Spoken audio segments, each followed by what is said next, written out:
What is going on, everybody? My name's Joe Wagner alongside my two co-hosts, Braden Wilkins and Brent Allegra. And it is an exciting time of the year here, guys, on the Sports Outlet Show. We got a ton to unravel here, guys. But, boys, first of all, we got to ask, mental health check, how we doing today? I'm doing great. I'm ready to get into some of these bowl games, get into these championship matchups, and a little sneak peek into maybe the national championship. Right here, Shenandoah Hornets, baby. Let's go. Well, I haven't seen them on the odd sheet there on DraftKings, but hey, diamond in the rough every once in a while. They're gonna put them on the rankings soon. Soon. I love it. Braden, how about you? I'm very excited. I'm doing great. Championship weekend's going to be huge, and then bowl games coming shortly after that. It's going to be an exciting time for college football, and I'm ready to jump into it. I don't think I've ever been more pumped for a podcast in my entire life, and there's a couple different reasons behind it. Number one is something that's been coming for a long time, guys. Welcome to Season 5 of the Sports Outlet Show. Crazy to think about sitting in my basement with a single MacBook computer with a Amazon headphone splitter for microphones that we pinned to our chest that were this tiny. Now we have this behemoth. Shout out to the boys over in Norman, Oklahoma, Alex Bagoon, Josh Whitehorn, and Brett Farrar for the most awesome birthday present. Appreciate it. First Sports Outlet Show here as 22. So Brent, I know what you're feeling over there. Braden, you'll get here soon. Thanks. I appreciate it. Hey, it's our T Swift year. T Swift. No, it's my T Kelsey saga. Okay. 87. I like it. Turning 87 this year, guys.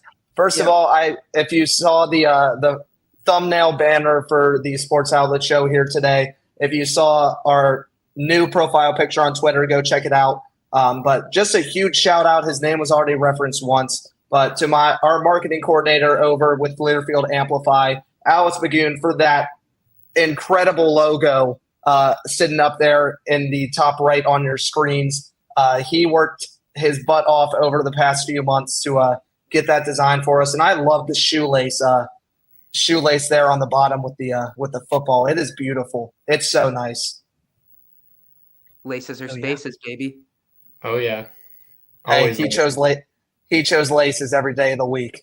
Yep, absolutely. So just a huge shout out to him. We have a couple retro designs that we'll be pushing out here and there, so you won't always see the same logo up there, but the circle logo is my preferred one. But he had a whole portfolio for us, and he absolutely kicked it out of the park. So he's got some cut bop coming his way and maybe some stuff from the Sports Outlet Show, but we won't spoil that for him. We'll just get into it and let's just rock and roll, guys. You guys got a couple texts from me this week about this podcast, and I went on probably one of the longest rants about college football in a text. I showed it to my girlfriend. I showed it to all of you. I showed it to Brett. It was something of a haymaker. We'll get into it, but it looks like the college football standings, I don't have to get into it as much as that showed live at 7 o'clock Eastern, their last one until Selection Sunday, this upcoming Sunday. But let's just start with the general question, guys. We'll go into championship weekend here in a minute, but the top 25, what are we seeing from that top 25? Obviously, we're seeing number 1 Georgia, number 2 Michigan, number 3 Washington, 4 at Florida State, and then the best one-loss team in their opinion, the Oregon Ducks, going in to number 6, the one-loss Ohio State Buckeyes. Honestly, those even the top 10 right now all looks perfect to me. I love the way that they've done it. I feel very good about especially the top 6. Those are definitely the top 6 teams in college football, no doubt in my mind. The rest of the top 25 looks pretty good too. I think they got it mostly right. There's no real head scratchers here. I think it's a pretty good list and a really solid top 25 going into championship weekend. Yeah. Brent, you got anything on there? I was just going to say that I'm looking forward to the extended playoff format next year. We definitely have some teams on there that would make it, including Joe's Oklahoma Sooners right now. But got to wait till next year. Yeah. Hey, man, the if there was ever a year for that to be debuted, it would have been this season. It almost felt like it needed to be. I love reading on Twitter the chaotic scenarios that can happen still. They're one of my favorite things to look at.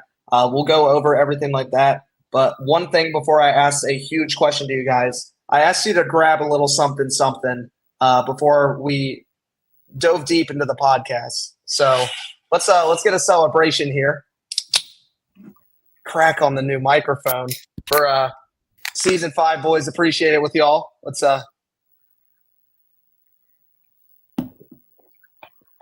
and there's plenty more where that came from. Hey, everybody's 21 on this podcast or over. Just feel like I got to say that for legal reasons. Braden kind of looks like Braden. Are you 21? Are you sure? No. It's close. 17. We got a quick question in the chat, and then we'll jump into one of the biggest questions. Ahmad Davis, one of our former guest stars, asking thoughts on who gets in if Texas or Bama win out. And I think that's one of the biggest questions we're going to talk about today, guys. Is that Texas Bama game, that Texas Bama game back in week 2, but more importantly, the fact that the College Football Committee put Ohio State at 6 is something that needs to be kept an eye on. If it's the way they've been continued to show it, how much, and we'll tie these two questions in together here on how much does a regular season head-to-head game matter, but how much bigger is a conference championship win? Braden, you take that conference championship win real quick. Explain to me what happens in the scenario that Alabama and Texas both win theirs. Well, yeah, for the Power 5 conferences, this is absolutely huge. Those conference championships are must-win for a lot of these teams. You see the 4 undefeated teams at the top 4, Georgia, Michigan, Washington, Florida State. They're all undefeated. They're all going into their championships in Power 5 conferences, and it's very important.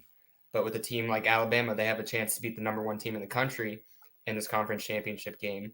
Texas has a chance to remain a one-loss team, and Ohio State has a chance, or not Ohio State, Oregon has a chance to beat Washington and reclaim their spot in the top 4. So these games are absolutely huge. And the last time we talked about college football, we were talking about how chaotic it would be this time of year, and we're starting to really see that right now and going into this championship game weekend. I do just want to expand on Braden's point there for a second, because I actually go through one of these scenarios when we get to our playoff predictions a little bit later in the show. So I'm going to go into all the fallout that could happen in the circumstances that Ahmad pointed out there. Yeah, one last question for you, Brent, and then we'll get into championship weekend and the chaos it's going to be. In your opinion, which is a bigger game this upcoming weekend, Alabama, Georgia, or Washington, Oregon? They're both huge. And I'll get into it, but the winner of each game is going to make the playoffs, no matter what. The winner of – if Alabama wins, they will make it to the playoff. And I'll show you how when we get there. Okay. Do we see a scenario where – so if you guys remember from last year, TCU sitting at I think they were sitting at number 3 or number 4. I think they were at 3 and they stayed at 3. TCU with the undefeated season, losing to Kansas State in the conference championship, but still making the college football playoff. Is there a single team besides Georgia that has that resume that losing this conference championship would keep them in? I don't think so. I think, like you said, Georgia may have a shot, but Michigan loses to Iowa, they're out. Washington loses, I think they're out. I would love to see Washington and Oregon in together. They're both such great teams. And if Florida State loses to Louisville, I think they're out as well. So maybe Georgia, but even then, it would be tough.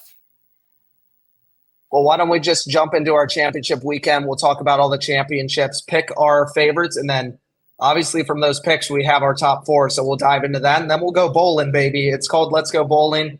So let's score 300 today. Championship weekend, I titled it Prepare for Chaos because it's going to be exactly that. It's going to be chaotic. It's so much fun. It's the best playoff format. Like the way championship weekend works into the fact that we're about to go into a 12-team playoff is about to be as fun as March Madness. Maybe not as fun, but it's going to be a heck of a ton of more fun than it is with four teams, no room for error. And a group of 5 team able to make it every year. Obviously, that 5 seed being Tulane this season, but I'm super pumped. But let's start at the very bottom. Not to be rude on the CUSA, but let's start at the bottom here. I'll get us kicked off real fast for championship weekend. So here for the CUSA on Friday, December 1st, which is kind of interesting, especially when we're going to look at the 2 games there on Friday on CBSSN. You got the number 24 recently ranked 12-0 Liberty Flames going up against New Mexico State at 10-3. New Mexico State came out of nowhere, but the Aggies are ready to rock and roll. They're playing that in Lynchburg, Virginia. So all my people back in VA, you want to see a conference championship, get your butt down to Liberty. Could be a fun day. I'm not sure how much tickets are, but it should be a fun time. Liberty being one of only 5 teams currently undefeated. Why are they not in the top 5? What are we doing here, guys? Anyways, in all seriousness, Liberty's coming into this game as 10.5-point favorites. I don't see any issue unless they play the Liberty commercial too many times at halftime. People will stay in the stands, and I think this is going to be a bit of a rout. I think that Liberty wins by double digits. Yeah, we'll just say New Mexico State has gone on a 9-1 record since Liberty beat New Mexico State in week 3, 33-17. So I think this matchup will be a lot more close. I think New Mexico State is a different team than when they played the first time, but I still expect Liberty to edge it out and finish with that undefeated record going into their bowl game. Yeah, Joe, you mentioned New Mexico State coming out of nowhere, and you're absolutely right. Nobody was expecting this sort of season from them, especially after that loss. Brent mentioned the 9-1 tear that they've been on. It's just been an insane turnaround for the Aggies. Should I do our spotlights and garbage time as well? Should I let the public know about our college football preseason? If you guys knew, we projected every single record for every single team.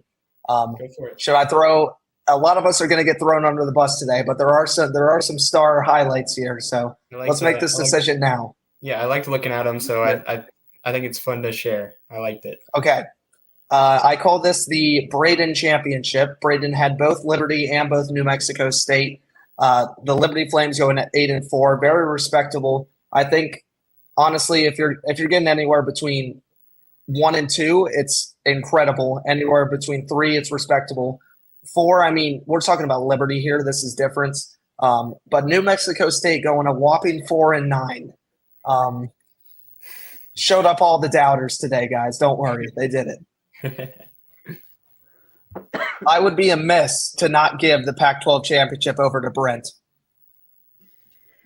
Yeah, I'm excited for this one. Obviously, I've had a lot riding on Washington this year, going back to our preseason Pac-12 show. But Washington, I'll be honest, they haven't looked entirely great as of late. They survived that difficult stretch to end the season, one that I said was going to be crucial, USC, Utah, and Oregon State. But last week, they barely, and I mean barely, beat Washington State, who is a 5-win team. They had to beat them 24-21 on a last-second field goal to avoid overtime. So Washington, a little concerning going into this week. And Oregon, on the other hand, has absolutely been smoking teams, and they're looking for revenge after Washington got the better of them in the regular season.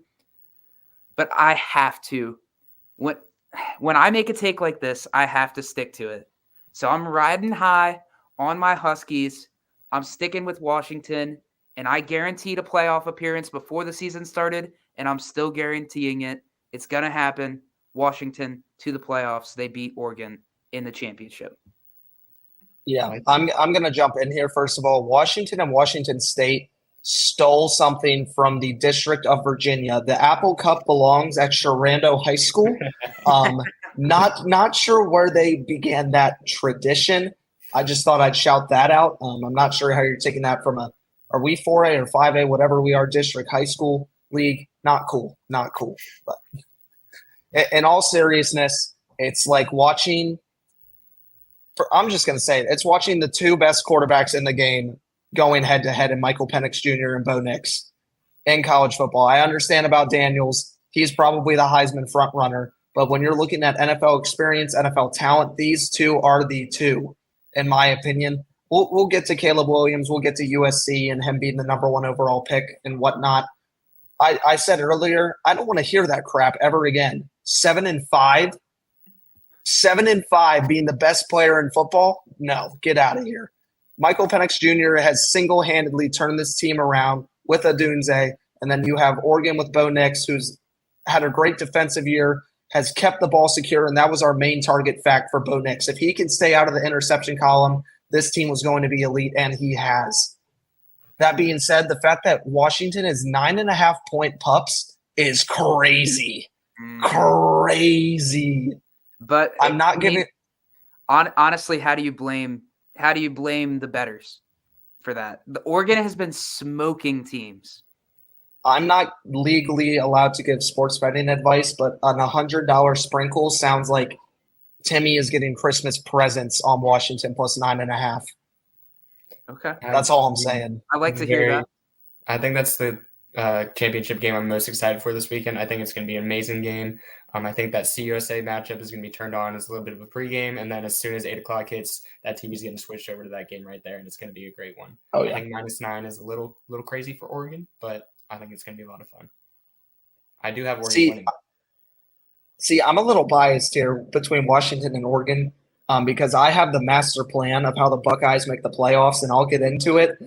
So for that to happen, I do need Washington to win this game.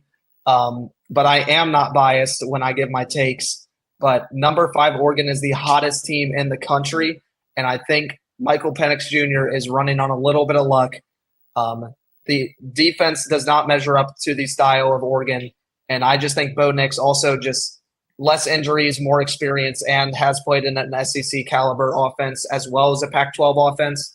I mean, this could be a game that decides the Heisman winner, considering that Jaden Daniels doesn't have a chance of conference championship. So I do have to pick Oregon in this one, but Washington plus 9.5 is a crazy, crazy spread if you want free money for your Christmas gifts. I'm rooting for Washington. I'll leave it at that. With that being said, I'm going to really try to bite my tongue on this next one. Braden, please talk about this. Yeah, the Big 12 has been really interesting this year. There's been a lot of fun teams to watch. A lot of teams going in and out. Kansas State. Iowa State's been interesting. The Big 12, Kansas with that one loss to Oklahoma, they really did not let that deter them early in the season. They bounced back, and they bounced back hard. And they're going up against number 18 Oklahoma State, who is 9-3, and they've made some noise as well, beating Oklahoma, the team that Texas lost to. I do think Texas is going to run away with this one, though. Texas, it is your Big 12 to win here, and you're just praying for the committee to look your way, and you need to win big if you want to really catch their attention with all these other high-powered teams ahead of you here at this point. Yeah, I agree completely, Braden. It was a pretty easy decision for me making these picks.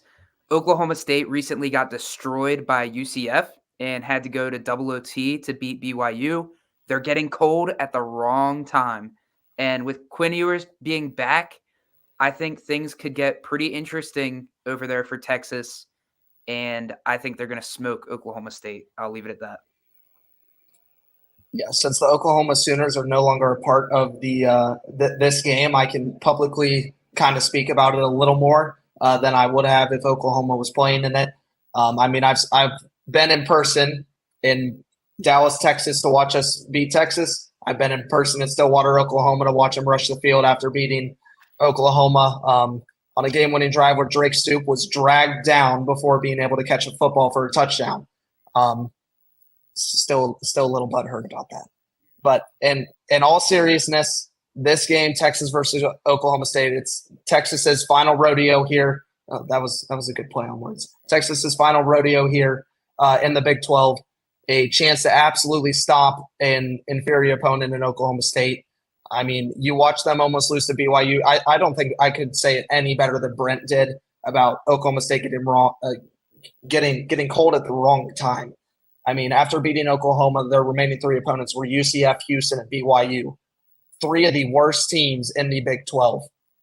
They got smacked in Orlando, 45-3. They have a second half comeback against Houston after being down 2 scores. They have a second half comeback against BYU after being down 3 scores at halftime. This is a Texas team. If you go down 2 scores at halftime, they're going to run it up on you. And I will highlight one piece of Oklahoma State, and Ollie Gordon is a freaking animal. Absolutely. He is scoring 5 touchdowns against BYU, all 5 TDs. First round draft pick, possibly the best running back in the league that is not named Blake Corum. Absolute beast. Obviously, Quinn Ewers coming back next year. Texas is -14 on the spread line. I think Texas single-handedly wins this game, but I would love to see it be a bit closer. I personally just won't be watching. Fair enough. So I'll bid adieu to the Big 12. We'll go play our bowl game and keep our heads up high for Bama next year. Hey, let's talk about some MAC action, baby. Let's get a little more exciting in here.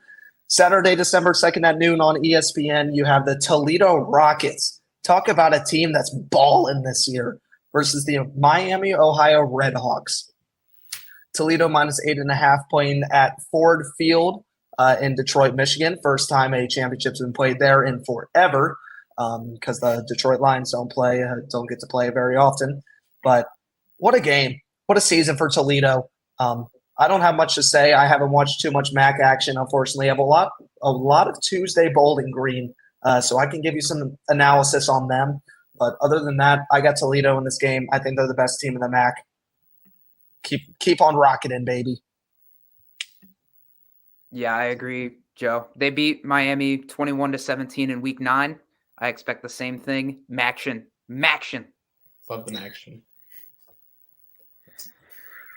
Anyways, to recap, I kind of skipped over. In the Pac-12 for our teams, Brent had the Washington Huskies going 12-2, and myself had the Oregon Ducks going 9-3. So got pretty close there, hitting on the head there.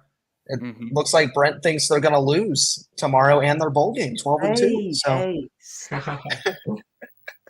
And then when we head over to the Big 12 for Texas, Brent had them at 10-2. They went 11-1, so a nice take there. Braden at 8-4 for Oklahoma State. They went 9-3, so both hitting on the head almost right there. And then finally here in MAC action, Brent on the dagger, 11-1 for Toledo. Write him up a paycheck. And Braden, the Miami, Ohio Redhawks at 6-6. They're still bowl eligible, but not exactly 10-2. Yeah. What a great analysis there. Brent, take me to the Mountain West and talk to me about the Mountain West. Yeah, I mean, what can I say? I mean, I predict these things before they happen. I'm just a master predictor. Yeah. But anyways, going to this Mountain West Conference Championship, Boise State to me, they just don't have that juice like they normally do. Only 7-5. Joe had them projected at 10-3. And at the time, Joe, I agreed with you.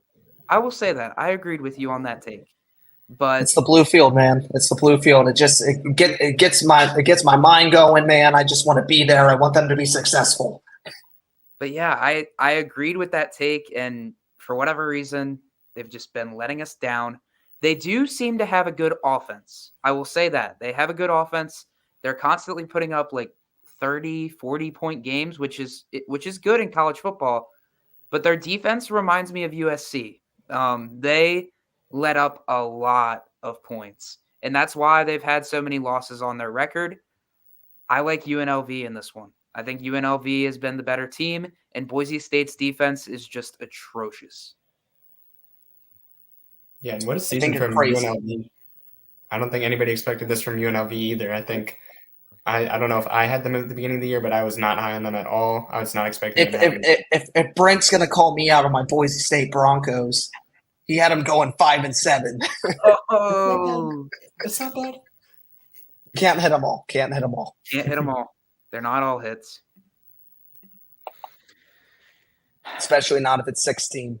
You know, the blackjack hand, 16. Mm-hmm. I never hit on that. Anyways, I have the Boise State Broncos. I'm sticking by my 10-3. 8-5 is just as close in my opinion. So that's what I got. I'm going with the UNLV Rebels. Yes, bro. Staying hot. Braden, we're supposed to be taking good takes here. Come on, man. All right.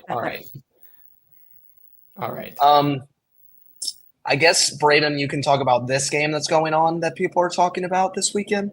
I mean, I guess it's a game that's on. I don't know what the hype is, though. The Georgia Bulldogs had a lot of doubters this year. They got through the toughest part of their schedule so far, 12-0. They made it undefeated yet again, looking to three-peat in the national championship. First, they got to get through Alabama, 11-1. One loss in what many would argue is the worst Alabama team in over a decade. Alabama has found ways to win despite not being at their best. And they're feeling pretty hot right now. A lot of people are really hyping up Alabama, and they always have a shot to win the SEC, but this game is going to mean a lot more against the reigning back-to-back champs and the Georgia Bulldogs. Vegas has them, the Georgia Bulldogs, -5 to win the game. And this game is going to be in Mercedes-Benz in Georgia. So I think this game is going to be absolutely amazing. I think the SEC championship is not going to disappoint. And I have Georgia winning it and coming 13-0 and sticking at the 1 seed. Huh. Yeah. Brent, care to comment? Yeah. One thing. Sorry guys. I got to get warmed up for this. But one thing I've wanted while doing this process and picking these championship games is I want absolute chaos. Absolute chaos. Please, I would love it. It would make my weekend. If Alabama beats Georgia in this spot, the top 4 shakeup would be huge. And I mean huge. This is the most important game if you want chaos. This game right here. And I really don't think it's as far-fetched as some people think. A 5-point favorite, the sports bookies know what they're doing. They're usually pretty darn close. And if it's only a 5-point spread, when Oregon and Washington is what? What'd you say, 8? 9.5. 9.5? It's going to be a close game. And I really, really, really want to see Alabama win this game, even though I'm not really that fond of Alabama. I would just love to see a huge, huge shakeup, get some teams in that maybe we didn't think were going to get in originally. And Nick Saban loves this spot. He loves this spot. Keep talking crap about Alabama, and Nick Saban will prove you wrong. I'm picking Alabama here just for the pure entertainment that would ensue if they get the victory. What a power line, just for the pure entertainment. Yes. Man, picking an Alabama team that was a 31-yard Hail Mary from not even being considered. Hey, Jalen Milroe, Heisman. Jalen Milroe. Have you seen that video? That's not what he said. That's not what he said. He said there was Heisman. an expletive. There was an expletive in there that you didn't say. All right, well, I'm not going to say that on here. We're family friendly. For the most part. He just said give it to him. That's all he said. He said give it to him. Yep. You guys would not make great reporters. If he beats Georgia here, give him the freaking Heisman. Give it to him. No. See, there's chaos and then there's just confusion. Now we're getting mixed up a little bit. In all seriousness, this is the Georgia freaking Bulldogs. For Ahmad, how about them dogs? You know, just got to say it every once in a while. Alabama, I had a scenario last time we chit-chatted on here where they were going to be the team that got that number 4 spot. You know, typically I would stay with my takes. I would keep on rocking and rolling. But I also thought that Georgia was going to lose 2 football games this year. That was including the SEC championship. That was including a game to either Ole Miss or Missouri. This team is impenetrable, and their quarterback isn't even a stud. Stetson Bennett wasn't a stud. It's shown that you don't need a stud at quarterback for this team because the Georgia Bulldogs / Philadelphia Eagles defense is that darn good. Brock Bowers is the next Travis Kelce of the NFL. This team is ridiculous. It doesn't matter. Kirby Smart has something going down in Athens. It's ridiculous how good this team is year after year after year. About to be 14-0 again, going to the national championship. Alabama's getting kicked out of school. And even if Alabama won and everything went chaotic for them, Texas is still ranked above them currently. And I think that would play a factor come Sunday. Oh, we'll dive into the scenarios, Joe. Don't you worry. This dude's got like a 8-page paper that he's about to submit. Cooked up. Ahmad was our guest selector for the Georgia Bulldogs, had them going 12-1. So a little interesting there, sitting at 12-0. We'll see if that takes still the same. And then myself with the Alabama. He might. He knows. And then myself at 10-2 for Alabama. So pretty close there. Pretty close. But hey, that's what you got to do, right? That's the SEC championship. That's going to be a huge game to watch. We've got scenarios for you, but we got 4 more championships first. Braden, tell me about the AAC. Oh, boy. We talked about him in the preseason.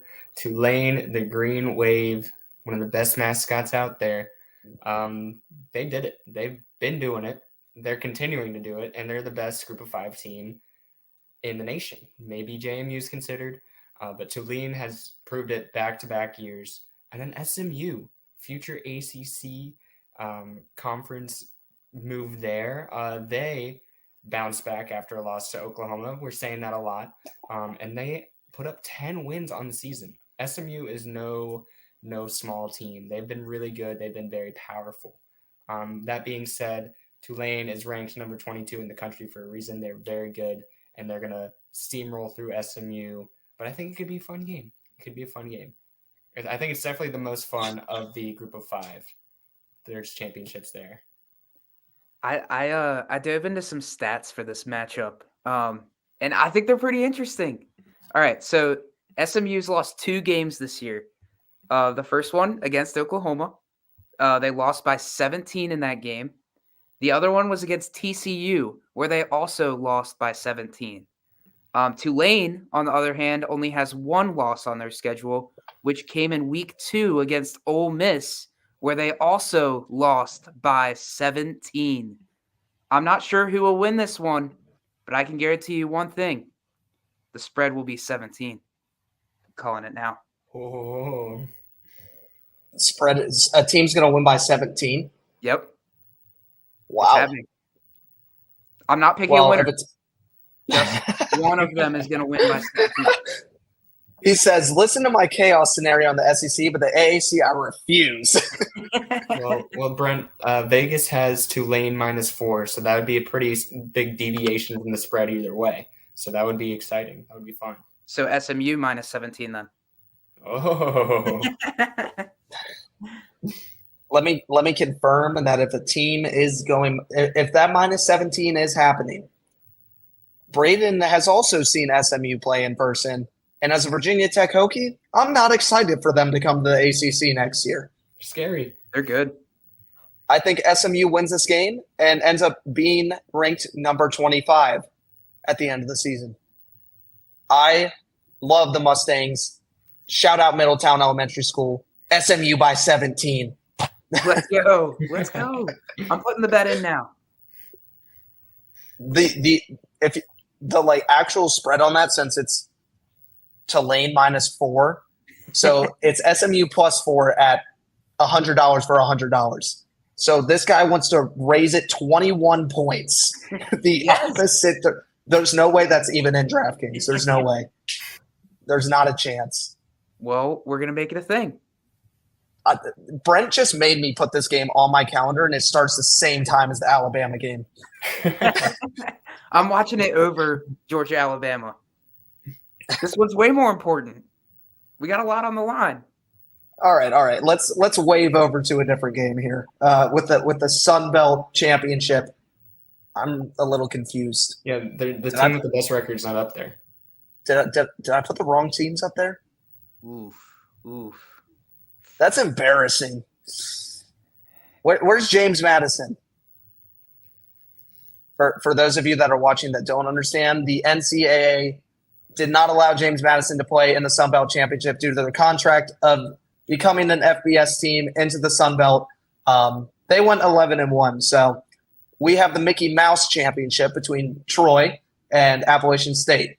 Troy Trojans trying to go back-to-back here in the Sun Belt. The best team in the Sun Belt has not been there for the past 2 years. But, hey, it totally makes sense. So we're going to talk about it a little bit. Sun Belt also at 4 p.m., so this is at the bottom of my list of the 3 now, on ESPN. Troy versus App State in Troy, Alabama, in Veterans Memorial Stadium. Troy is 6.5-point favorites. My process is simple here, guys. I got one thing to say and one thing only. Appalachian State beat the best team in the Sun Belt. They're going to beat the second best team in the Sun Belt. I got the Mountaineers, baby. That's the only time you'll hear me say that. Oh, wow. I actually do as well, believe it or not. I got App State making waves. They always seem to win games and shock the world. Those are the games that they win. And that would be another time to do it right here. Yeah, App State's on a 5-game win streak. Again, one of those coming against JMU in overtime. JMU's only loss on the season. I wouldn't underestimate Troy here, though. They're 10-2, and they are on a 9-game win streak. So definitely one of the better teams in this conference. They have one of the best defenses in this conference. They hold their opponents to pretty small numbers, and I like Troy in this one. 28-3. That's what Chris Naylor has to say. Dude, got to get the man back up here. We're planning the next one. We're planning the next one around him. We're getting the 4x4 back in here. How about them Broncos? We need some Broncos talk. We do. They're looking hot. We'll have to do an NFL pod here soon, and he can give us all the sneak peeks. Definitely legally can't, but we're just going to pretend he can to get followers. Let's jump over here. That's the Sun Belt. We got 2 more championships here. The Big Ten championship. Divisions suck. Between Michigan and Iowa. Brent, tell me about the Big Ten. Yeah, Michigan and Iowa. Kind of sucks that Ohio State can't be in this, but they had their chance and they lost, unfortunately. Sorry, Joe. Please do away with divisions, NCAA. Please. This sucks. This is the highest spread of I want round 2. This is the highest spread of all of the games, and it's the Big Ten. We want to watch a good matchup for the Big Ten championship. But instead, no. We have Michigan and Iowa. Michigan's favored by 23.5. They're going to destroy them.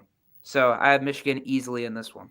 I don't know if this is real, but I saw something. Braden, tell me about the TikTok. Yeah, I saw something. I don't know if this is real. I don't know if this is made up, but I saw somebody post something that said on DraftKings, Iowa's point spreads, like team total, for the first and the second half were both half a point. I can see it. Over under. So does Iowa score is the question. Under. And it was like even money. Hey, Cade McNamara can do something about it. Former Michigan QB, by the way, who lost to J.J. McCarthy. So revenge game. That changes entirely. He might have a worse stat line than Josh Dobbs out there. That's all I'm going to say. Hey, don't pull up Tim Boyle's college stats. Didn't he go to UConn? UConn. He had like 1 touchdown and like 19 picks or something. Something crazy bad. I don't know how he's on an NFL team. Hey, just got to believe sometimes. Yeah. I have no faith in the Iowa Hawkeyes, by the way, but you just got to believe sometimes. The question is, does the over of this game even hit? Can Michigan put up 36 points? Probably. I think it's a good line is all I'm saying. This is stupid. Why are they ranked? They have a great defense. I'll leave it at that, but it's not going to be enough to stop JJ McCarthy and the Wolverines. I'm gonna sit here and be honest though. It would be comedy if Iowa beat them 3-0. I would die. Chaos. More chaos. It's not happening. Michigan's winning this game. Congratulations on winning the game, and welcome to the college football playoff once again. So, without that, let's go over here to the ACC, and I've got some takes on this. But Braden, kick us off here. Yeah. This game is not going to be as fun without Jordan Travis. Where are the Louisville's Hokies? been hot. Excuse me? Where are the Hokies? We had our shot. Florida State, number 4, undefeated. Preseason, many people had them taking the ACC over Clemson, and look how right they were. The experts were right in this case. I don't know if they had them going 12-0, but they did. Louisville has been very, very good, beating good teams, just rolling through their schedule pretty much. Louisville's been very good, and I think they have a shot to win this game without Jordan Travis at the helm for Florida State. I do have Florida State still pulling it out, but I think it's going to be a really close game, and I think it's going to be a lot of fun. Yeah, I mean, don't get me wrong. Florida State without Jordan Travis is still a damn good football team. They have a great defense, great offense, but Louisville has some impressive wins on their schedule as well. They beat Notre Dame and NC State this season. Those are two really, really solid teams, ranked teams. Give me Louisville solely because Jordan Travis won't be playing, and I really think it'll make all the difference. So sorry, Florida State playoff hopefuls. I'm picking Louisville. Yeah, and it's such a shame too, because Florida State, like, even if Florida State wins this game and goes 13-0, it's like, I can't remember what year it was, but it's when Notre Dame was number 4 after playing nobody and then lost by like 50. If Florida State plays Georgia without Jordan Travis, they're going to have to find QB4 because they're all going to die. Yeah, that's going to be a rough one. And just going back to this past week, they almost lost to the worst Florida Gators team of all time. Like, there were several periods where I actually believed they were going to lose that game. They were 4-point favorites opening up. I'm with Brent. Louisville has a full team, a full staff, a lot more fight in them. A team without a captain is a sunken ship, and Jordan Travis is that captain. So he was balling. As soon as he went down, so did the college football playoff hopes. And if I'm wrong, if Florida State wins on Saturday, congratulations. But that 65-7 Georgia TCU game, there might be a new record by the end of the weekend. So do with that what you will. Like y'all said, Louisville's going to come in with so much energy. There's just so much passion that comes in when you can play spoiler to a conference opponents like that, knock them out of the playoffs. There's just a lot of passion involved. And Louisville's going to come out raring to go. They're going to be ready to play. So I think it's I'm personally surprised they're not favorites. Fair. What's the spread on that one? 3.5. It's like Florida State minus 3.5, yeah. Close. Mm-hmm.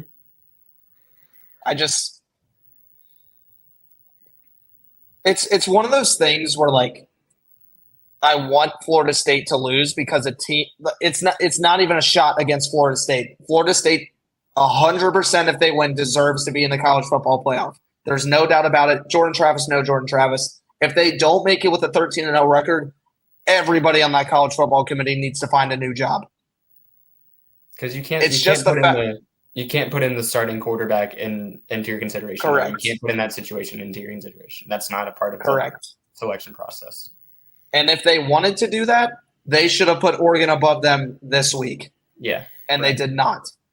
So if that's something they wanted to do, that had to happen this week, and it did not. It's the same scenario with if Texas wins their game and Alabama wins their game, Texas should get into the playoff. Well, not the playoff, or should get in before Alabama gets into the playoff. You can only play who is on your schedule with who you have. That is what people need to remember at the end of the day. Whatever the rankings were from this past weekend, the people in front of you need to lose. It is that simple. But, Brent, what do you say we get a little chaotic here? What do you say we have a little fun? Let's have a little fun, boys. Let's have a little fun. We all have our top 4. Are all of yours on the sheet for your top 4? I think so. Yes. Okay, they are. I'm going to put it into the graphic portions. But, Brent, tell me how you get to this top 4. I'm not going to put it up there. I'll let you chat first. Okay, boys. So let's get a little chaotic here. I'm going to go top down because I think it'll be better that way. But at number 1, I do not have Georgia because, as I said, I think Alabama beats them in the championship game. I have number 1 Michigan at a record of 13-0. Like I said, they're going to smoke Iowa. No question. If Georgia loses, Michigan wins. Michigan's definitely number 1. Number 2, I have Washington because, as I said, I think they beat Oregon this weekend. They'll be 13-0. No question. Number 2 is Washington. At number 3, a team I haven't actually really talked that much about tonight, but as Joe alluded to, if Alabama beats Georgia, a team needs to go ahead of Alabama because they have the same record and they have the head-to-head record over Alabama, and that is Texas. Texas would be number 3 in this scenario. They beat them head-to-head. It just has to happen. Number 4, Alabama. As I alluded to, you can't not put the SEC champions in the college football playoff. So that's what I have. Georgia doesn't make it based off pure recency bias. Alabama, again, the SEC champions. And Texas is going to be the biggest, and I mean biggest, Alabama and Louisville fans this weekend. This might be the most ridiculous thing I've ever seen. I told you I wanted chaos. This is what I'm rooting for. This is what I'm rooting for right here. All right, let's break it down here, Braden. Michigan, number 1. Okay, makes sense. Washington, number 2. They went out. Yes, makes sense. Texas and Alabama is where this gets nuts. In my wholehearted opinion, if Georgia loses to Alabama, I still think they make it. Over Alabama, though? Not over Alabama. The College Football Committee has shown that conference championships do not always matter. In the past, they've shown that time after time after time. And let me read a little stat for you because I knew that somebody was going to pick Texas or Alabama. I didn't know it would be Brent, but this is a tweet from Brett McMurphy. Number 7 Texas and number 8 Alabama done ? Looks like it. No team ranked lower than number 6 with 1 week to go has ever made the college football playoff. Lowest ranked teams at this point in the season in the college football playoff rankings to make the playoff are as follows. Number 6 Oklahoma in 2019. Number 6 Georgia in 2017. Number 5 Ohio State last season. Number 5 Oklahoma 2018. Number 5 Alabama 2017. Number 5 Michigan State 2015. And number 5 Ohio State 2014. It has never happened Joe, in the history. Let me rebuttal this for a second. This is the last year of the 4-team playoff. Let's make some history. Let's make some history, baby. Texas and Alabama, they're making it. They're making it. You can't put Georgia in over a team that has the same record, beat them head-to-head, and is the SEC champions. Texas makes it in because they beat Alabama earlier in the season. You can't put Ohio State in because they're an 11-win team. Texas and Alabama are 12-win teams. This is crazy. That's what I'm saying. I have a hot take here. Joe, that stat that you just read will not be true next year. That's all I'm saying. Good job, Braden. I like that take. Thank you. I want to know why that's true with your top 4. Next year. Yeah. This guy. But yeah, that one went. And thank you for the segue. The way you've been talking about a certain Big Ten team, I can tell that my top 4 is definitely the most boring out of the 3 of us, but I'm okay with that. I have number 1, Georgia. They win the SEC championship. Number 2, Michigan. They beat Iowa. Number 3, Oregon is the only way it switches up. They beat Washington. They stay hot. And number 4, Florida State. They survive and beat Louisville.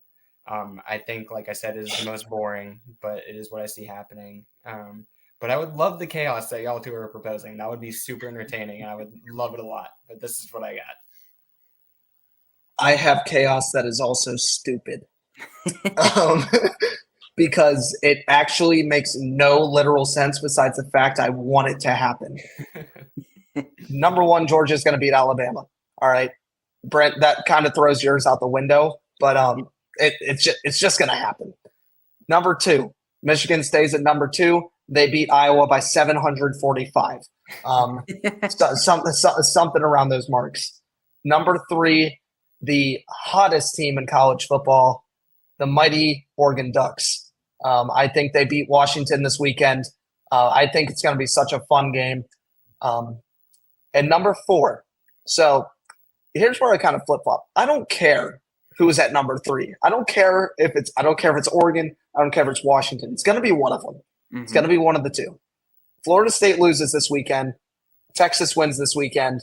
And it doesn't matter. It doesn't even matter in my opinion if Alabama wins or not, because they're sitting at 8 and Ohio State is sitting at 6. We're going to have a little history last year. They're going to re-sign Noah Ruggles. He's going to kick a 50-yarder and make it this time. In full honesty, it's more likelihood for it to be Georgia, Michigan, Washington if Ohio State wants to win. But Ohio State's path in is so simple. Georgia does their job. Michigan does their job. Mm-hmm. Washington does their job. Well, Louisville does theirs. That, in my opinion, that might be the only piece that's a question mark. Obviously, I think Oregon might beat Washington, but I'm not even positive if that team flip-flops if Washington's still ranked over Ohio State.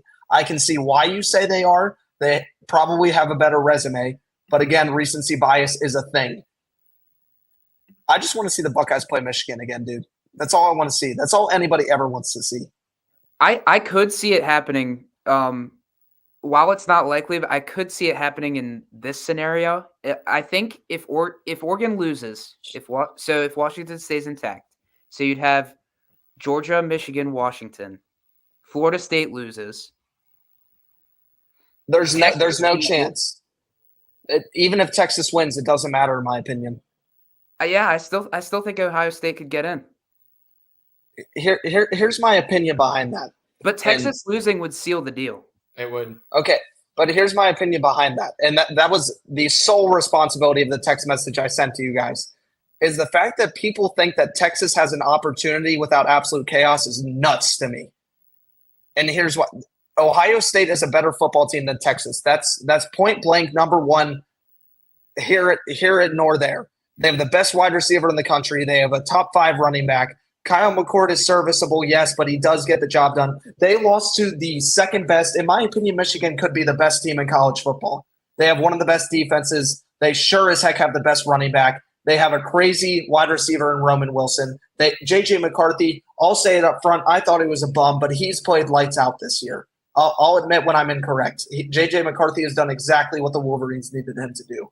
This is a team that has sat there in Michigan without their head coach, with scandals, with injuries all over the place, and they're sitting at number 2. That team is phenomenal. Georgia's at 1, Michigan's at 2. I believe that Washington or Oregon's taking that 3 spot, but there is no way, shape, or form, in my opinion, that a team that lost on a final drive with 30 seconds left in Ohio State is worse than the team than Texas, who almost lost to TCU, who went to overtime against Kansas State, who lost to Oklahoma on a neutral field. That's another thing. They went to the big house in Michigan. Now, that's all I'm saying. That has nothing to do with being an Oklahoma fan. That has nothing to do with anything else. I'm just point blank giving a straight fact that Ohio State deserves to be in there if that scenario happens. Now, again, there could be absolute turmoil, very likely, but the way the college football rankings went today, I think they got it on the noggin with Ohio State at 6, Texas at 7, and Alabama at 8. I don't think they could have done a better job ranking that top 10. So basically, what we need to root for this weekend for chaos to ensue is Louisville beating Florida State. That's for sure. But Alabama beating Georgia would definitely cause some issues. And I really want to see what would happen. I want something to happen where there's a huge shakeup. Whether that be Louisville winning, whether that be Alabama winning, I want to see something cool happen this weekend. As in, you just don't want to see Georgia win, Michigan win, Washington win, and Florida State win. Yeah, because that's boring. That's boring. Well, obviously, I want Washington to win. That's my team. How about absolute doomsday when all of the top 4 teams loses and Texas loses? Who's next? That would be insane. All right. Okay, hold on. Okay, so Georgia loses, Michigan loses, Washington loses, and Florida State lose. Oregon would be in. Okay, so Oregon's Alabama, Oregon, Alabama. Oregon's 1, Alabama's 2, Ohio State's 3, and then I think they keep Georgia Michigan. at 4. I think they keep Michigan. I think they would keep Georgia. Actually, never mind. If they lose to Iowa, no. Yeah, fair enough. Yeah, because what Michigan's? No. Michigan, wait. At that point, how much does it matter the fact that Michigan beat Ohio State? Because then you technically would keep Michigan in there over Ohio State. So the question is, would Georgia get kicked? I think Georgia would. So hold on. So it would be Oregon. It would be Oregon at 1. It would be Alabama at 2. It would be Michigan at 3, and then Ohio State or Georgia at 4. That would be crazy. Ew. Dude, I'm telling you, if Georgia loses this weekend, they're not making it. And that's crazy to say for a 1 seed, but I don't see it happening. I disagree, Connor. I don't think Georgia's locked in. I don't think Georgia is locked in. Just don't say anything rude about Oklahoma, or else it's not going to become family friendly in the chat. I can just see him right now. He's going.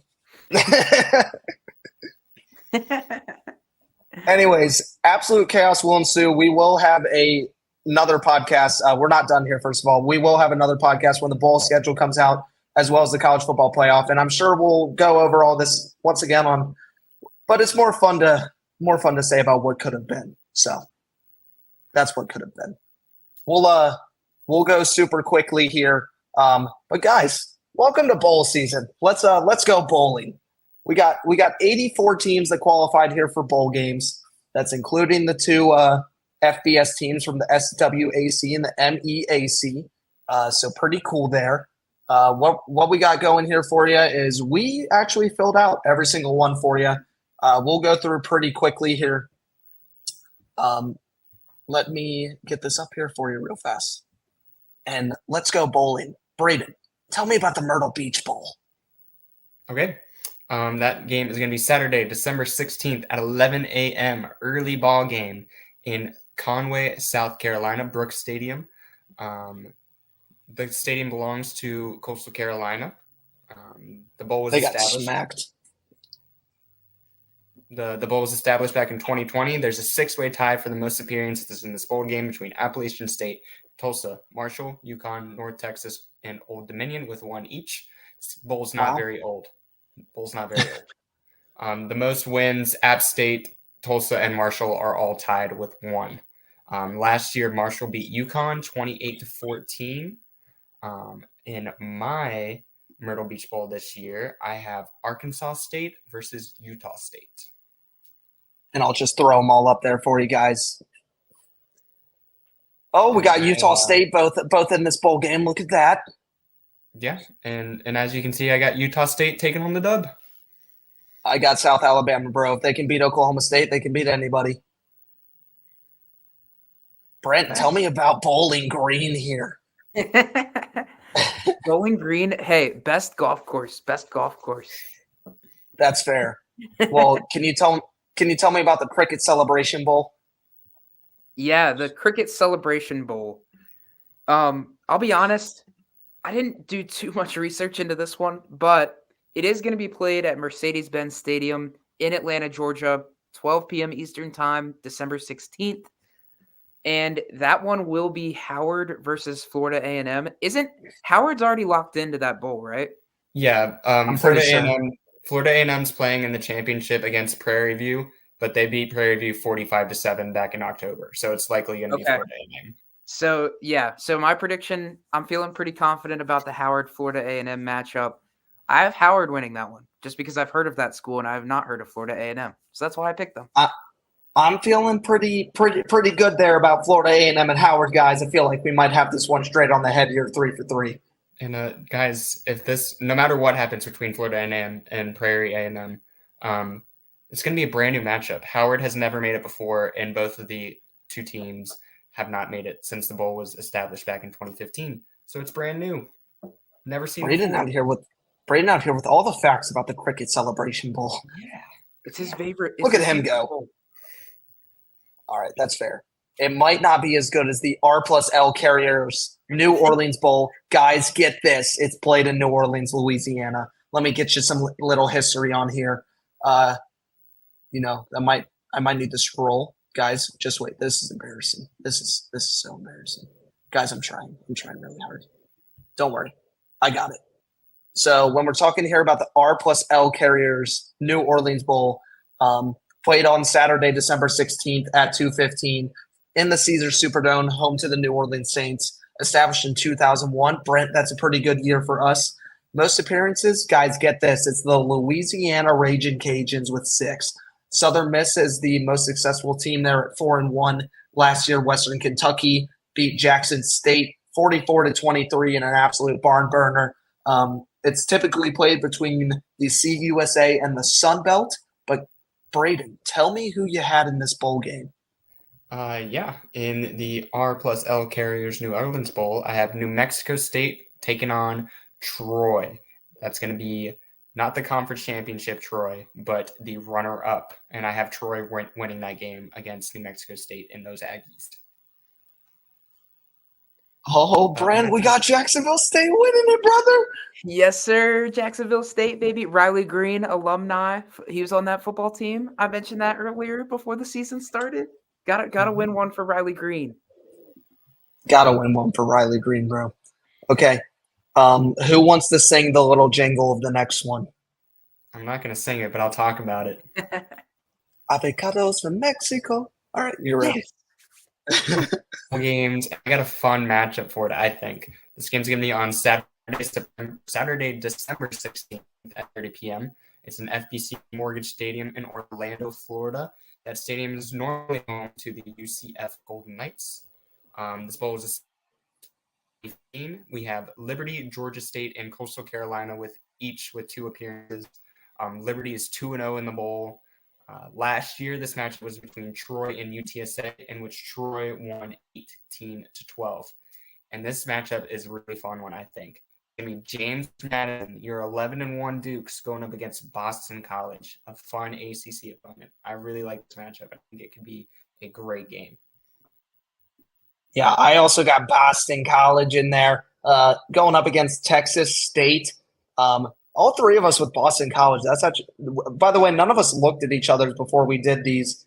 We actually just copied and pasted them all in here today. But I do want to know here, we got Boston College. We got them going 1-2 here, guys. But I want to know more importantly, how many times do they sing avocados from Mexico? How many times does that jingle play in this? What's the over-under here? I'm going like 3 a quarter, so 12.5. I was going to say gotta at least be over 10. I'm going to say 15. 15? Well, why don't you tell me about this bowl in Albuquerque, New Mexico, Brent? Oh, yes, my favorite bowl. The Isleta, New Mexico Bowl. I think I butchered that really bad, but hey, we're rolling here. I got Georgia State versus Utah State. This one will be at University Stadium in Albuquerque, New Mexico. It's going to be a good one.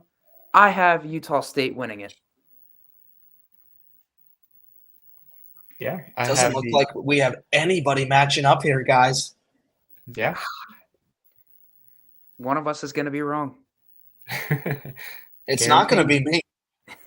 I think two of us are going to be wrong probably at the I very minimum. am guaranteeing Georgia Southern versus Air Force. Okay. Oh, by the way, whoever gets the most correct team, so you get a correct point if that team plays in the bowl. You get 3 points if you get them both right. Winner, sponsor of Sports Outlet Show. Well, not a sponsor, but it's going to come from Sports Outlet Show. $20 gift card to Dairy Queen. So be pretty excited about getting a Blizzard. I mean, I'm going to give it to myself, but Yeah. I mean, can we make it a little bit spicier with you get them both right and you predict the winner? That's 5 points.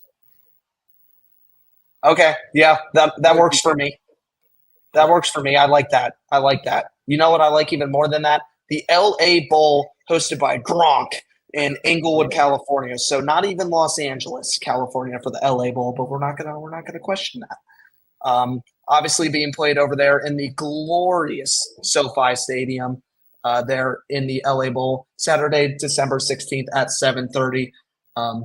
Obviously home to the Chargers and the Rams. Established in 2021, the year after COVID.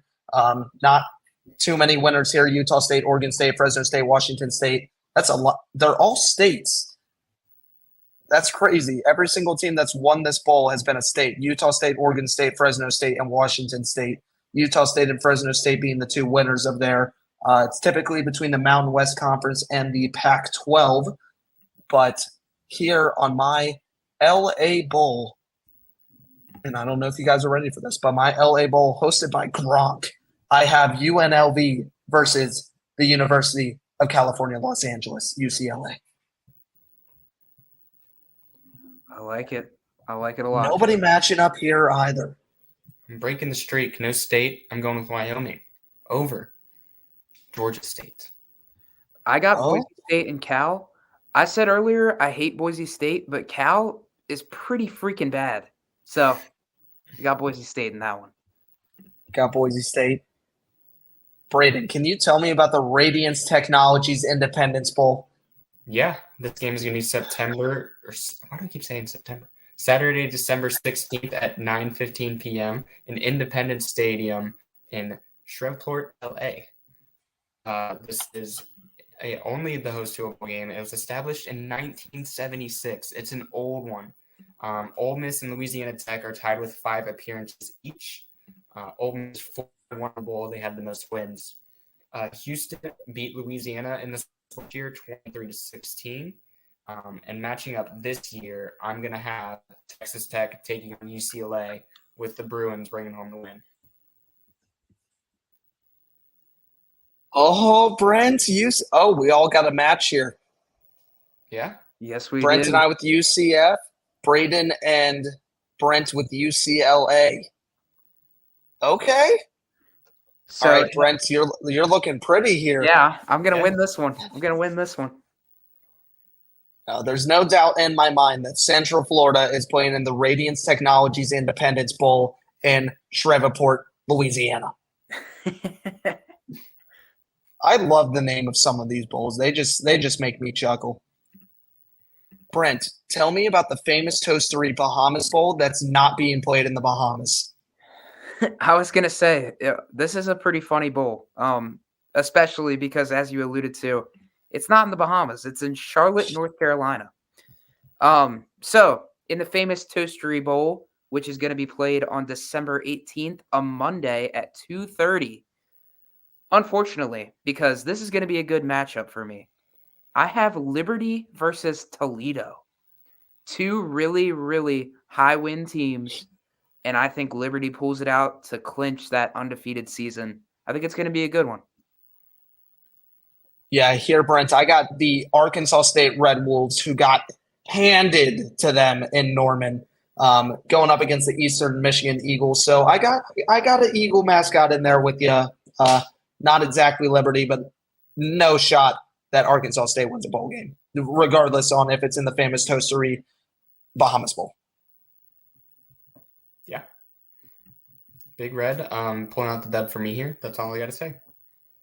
Big Red. Western Kentucky has had some suspicious media posts on Big Red from Christmas. I just want that known. He definitely wins our earlier contest of creepiest mascot. Right down the road here in Norman, but you can also find it in Frisco. Scooter's Coffee Frisco Bowl in Frisco, Texas. Let's get a little knowledge on that one for you guys.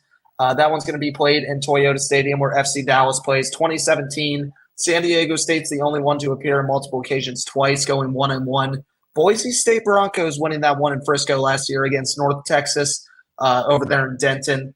Typically played between the AAC and a at-large bid, but it's time to talk about this bowl, guys. I mean, Scooter's Coffee, everybody's going to be high on caffeine there.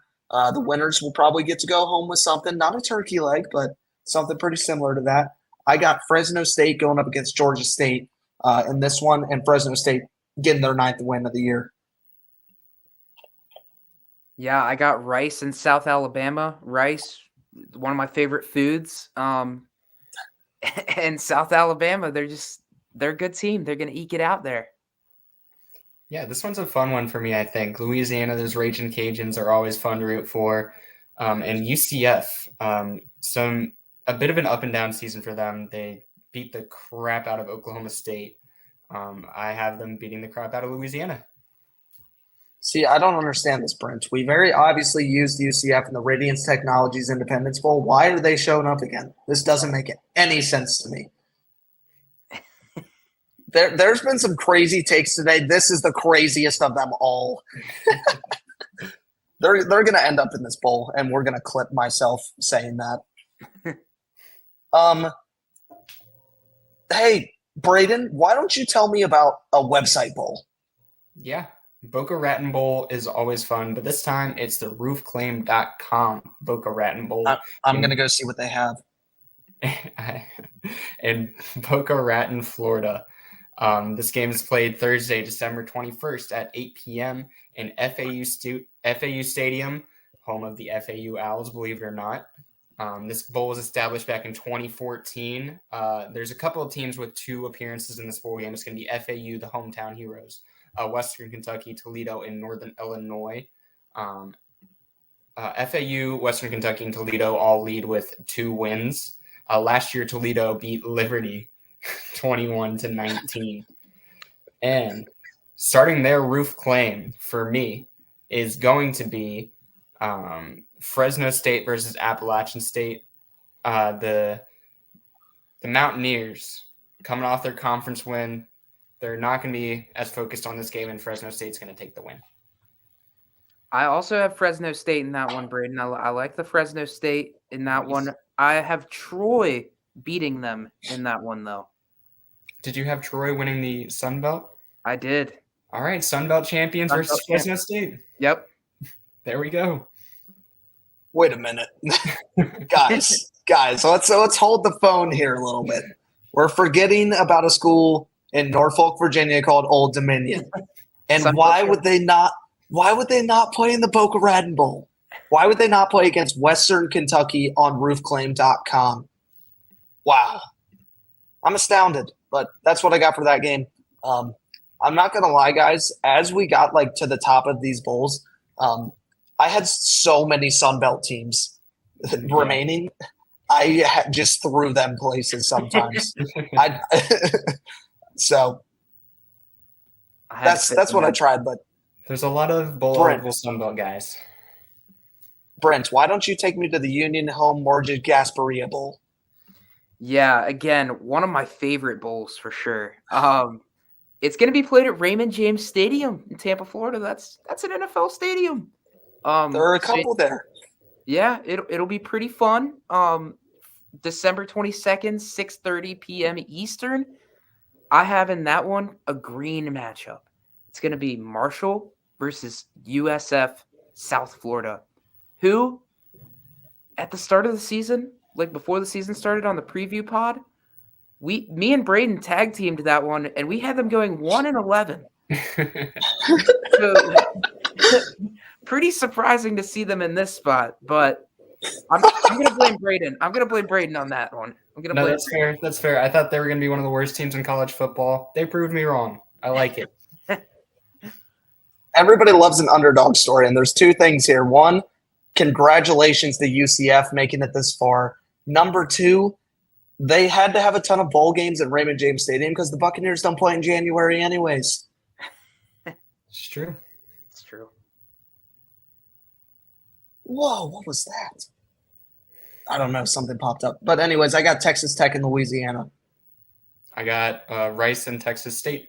Go Rice. JT Daniels. Go Rice. This guy said go Rice. But hey, we gotta keep going here. We got plenty more bowls for you guys, so stay tuned here. In Montgomery, Alabama, we got the Camilla Bowl. Apparently, we need help with our pronunciation too. I think we're right on everything so far, so I'm gonna disagree. Saturday, December 23rd there. So you're snuggled up, you're getting ready for Christmas. You can watch this game right here. It's in the Crampton Bowl, which is only used for MLB spring training and this game. Little fun fact there. 2014 was the first time it was ever introduced. Appalachian State, Buffalo, Georgia Southern, and Arkansas State each are the only teams with double appearances. Appalachian State and Buffalo both being 2-0 there. Last year, Buffalo beat Georgia Southern 23-21, and this is typically a game between the MAC and the Sun Belt. Here's what I got for you guys. I do have Northern Illinois and your Sun Belt second-place champions, Appalachian State. Yeah, I think it's going to be a barn burner myself. I have Northern Illinois in there, and I have Old Dominion, and I have Old Dominion winning because, as Alex said in the chat, they're the GOATs, Old Dominion GOATs. Yeah, I think this game is one of the less fun games for me. It's South Alabama versus Eastern Michigan. You know, December 23rd, I might be putting on some Elf instead of this game, but it'll be on the small screen, as Joe said earlier. Elf will be on the small screen. Yeah. Oh, roofclaim.com keeps showing up, guys. I can't get it to go away. All right. Braden, Brent, talk to me about the Birmingham Bowl. Yeah, I requested this one because it's gonna be a good bowl. It's gonna be in Birmingham, Alabama, Protective Stadium, December 23rd. That's Christmas Eve at 12 p.m. And the reason it's gonna be so good is because it's gonna be an elite mascot matchup. We're going to have the Syracuse Orange versus the Western Kentucky Hilltoppers. Big Red making an appearance against Big Orange. It's going to be a showdown. That is elite. Absolutely. There is going to be some orange juice at the end if that's the actual matchup. Yeah. That's all I'm saying. I have Western Kentucky in that one. I have two natural disasters coming at each other. The Thundering Herd versus the Cyclones. So little bit of weather going on there in Birmingham, Alabama. Yeah, and Brent threw me under the bus earlier sleeping on USF. I'm going to continue to do that. They're going to lose to Georgia Southern. Oh, dang it, Braden. Keep sleeping. You had one chance. You had one chance to redeem yourself. All right, maybe you can do it and tell me about the Lockheed Martin Armed Forces Bowl. This game is also on Christmas Eve, Saturday, December 23rd at 3:30 p.m. And this is the game that I'm going to be watching. If Elf is on, I'm turning off Elf to watch this game. And that is a huge statement. This game is going to be in Amon G. Carter Stadium in Fort Worth. It's home to the TCU Horned Frogs. This bowl was established back in 2003. The most appearances in this bowl, rightfully so, is Air Force. And Army has the most wins, rightfully so, at 4-0. Air Force beat Baylor last year in this bowl 30-15. And this year, I'm watching this game because it's between Liberty going for the undefeated season and the Marshall Thundering Herd. And I think that's going to be a super fun one. See, this is where I'm throwing my UCF pick in here, boys. Don't you worry. I didn't forget about them. I didn't disrespect them either because I got them beating New Mexico State, taking home the Armed Forces Bowl, coming in 7-6. Terrific turnaround season.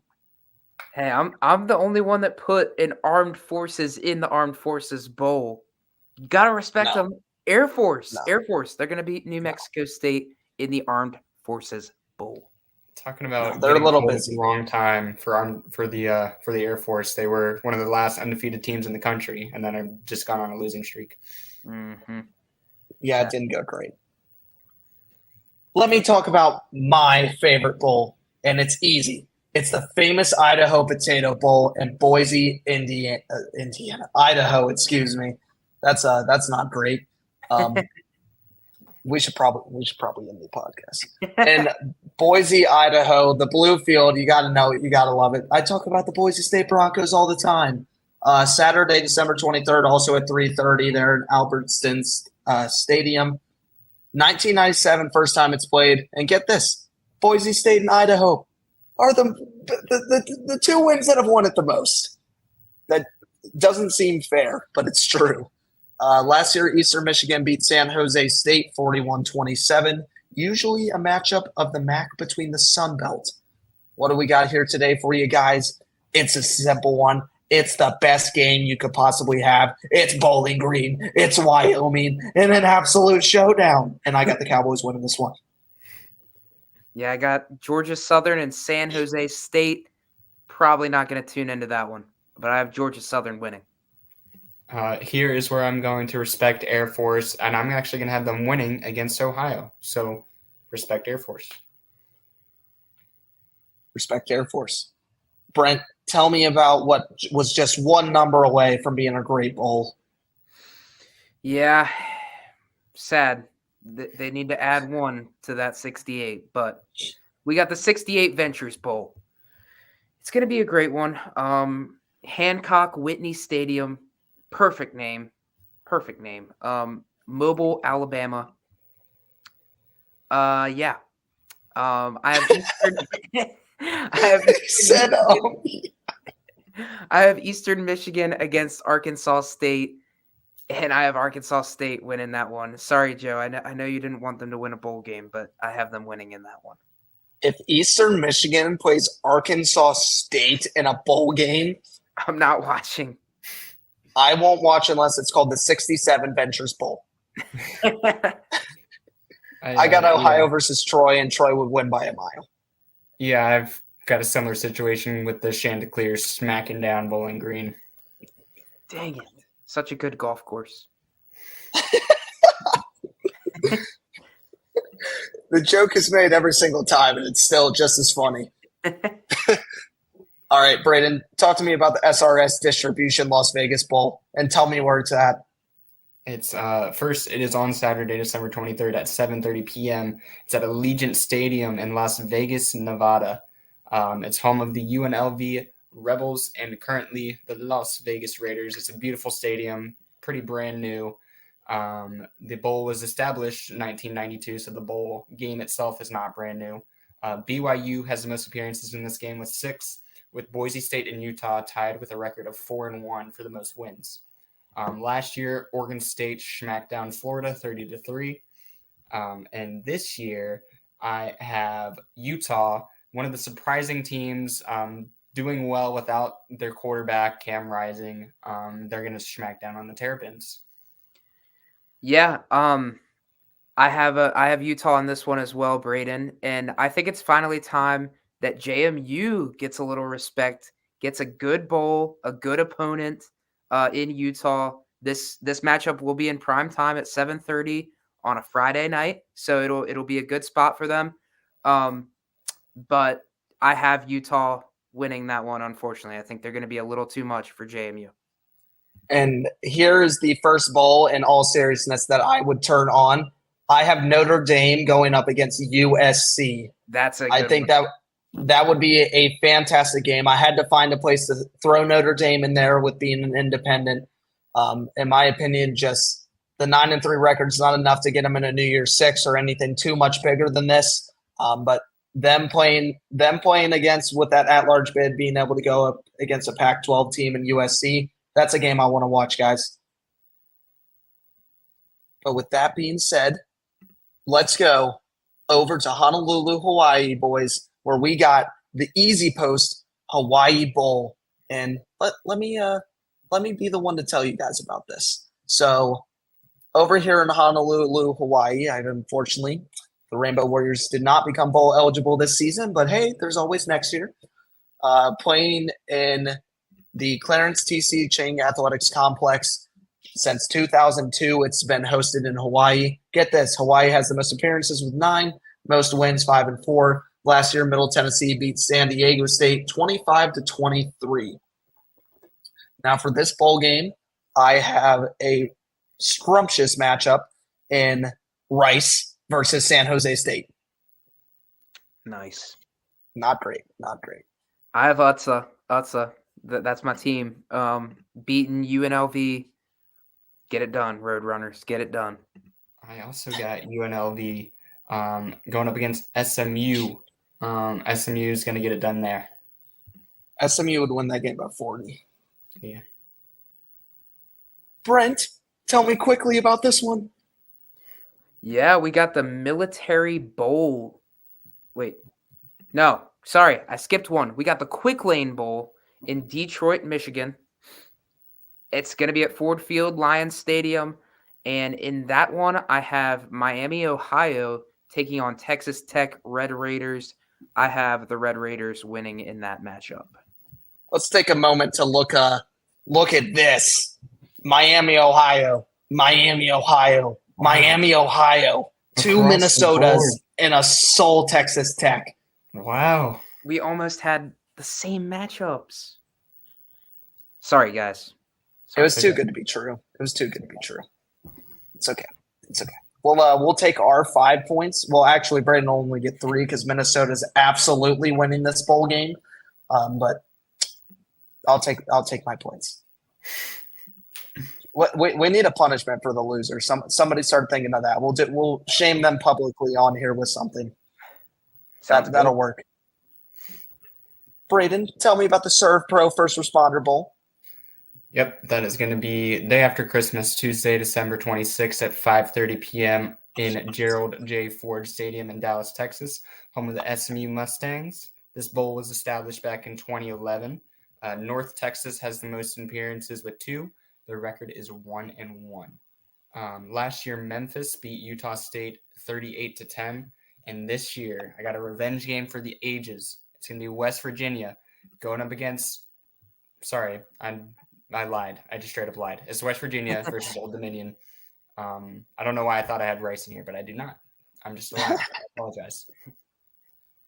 This is a game of Group of 5 dominance. Liberty taking on UTSA would be a phenomenal matchup. Probably won't happen, but it'd be pretty cool to see.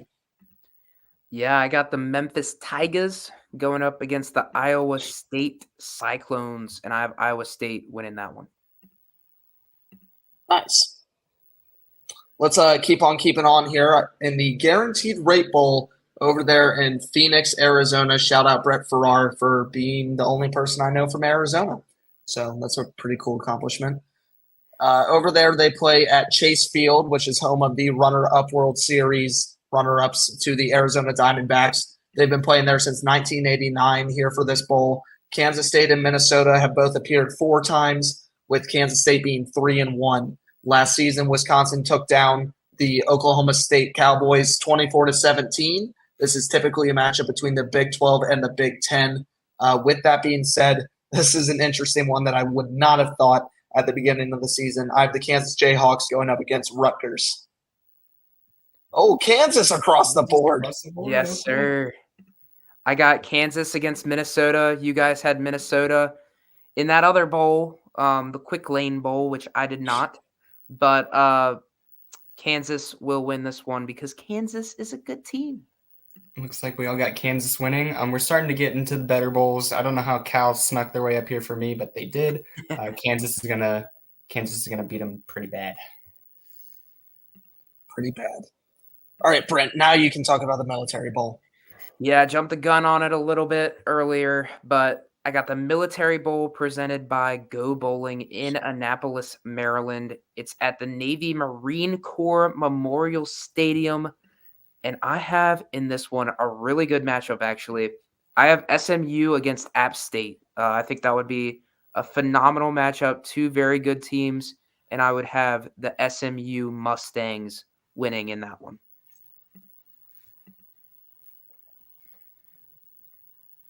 Prey Dog. I got Memphis taking on the Syracuse Orange. I'm going to have Memphis capping off their beautiful season with another win here against the Orange. I don't think I've ever been more positive in my life about a bowl game matchup. If I had like the option to have all my points on one game, it would be that Virginia Tech is playing Memphis in the Military Bowl in Annapolis, Maryland.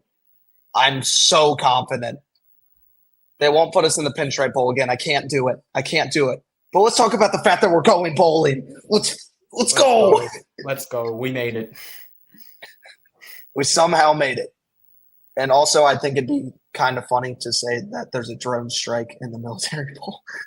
That makes sense. It works.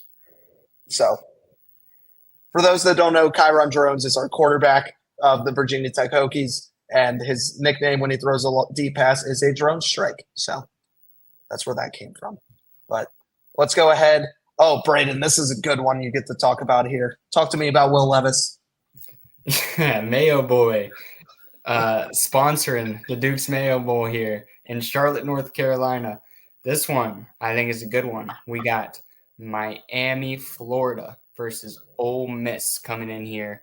We're not going to talk about the blunder that Miami had earlier in the season with the kneel down action. They moved past that. They're going forward. Ole Miss is going to win this game, I think. But let's talk a little bit about the history of the Duke's Mayo Bowl while we're here.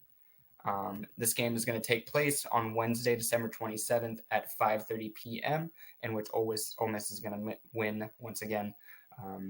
This is going to take place in Bank of America Stadium in Charlotte. It's home of the Carolina Panthers and Charlotte FC. This bowl was established back in 2002. UNC has the most appearances, fittingly with 5. UVA actually has the most wins here with 3. Won't happen this year because they're not in a bowl. Maryland last year. Maryland beat NC State last year, 16-12. Yeah. Duke's Mayo Bowl, baby. Yeah, in my Duke's Mayo Bowl matchup, I got Rutgers and I got those Virginia Tech Hokies taking Not on. a rematch. Not a rematch. Yes, sir. Taking on Rutgers. And I have the Virginia Tech Hokies pulling out the W in that one. We're winning that one. We're winning that if we play them. Yes, sir. So I thought about this one long and hard. Duke's Mayo Bowl is the number 1 bowl on social media. Nobody does it better than them. Maybe the Rose Bowl does, but I'm talking like comedy, like actual stuff, not all seriousness. Number 1. What better team than to have in the Duke's Mayo Bowl than JMU, who has been the number 1 team on social media this season across college football? And they're playing the Oranges. That could be awesome. Wait, are you telling me that JMU could play Virginia Tech? Why not?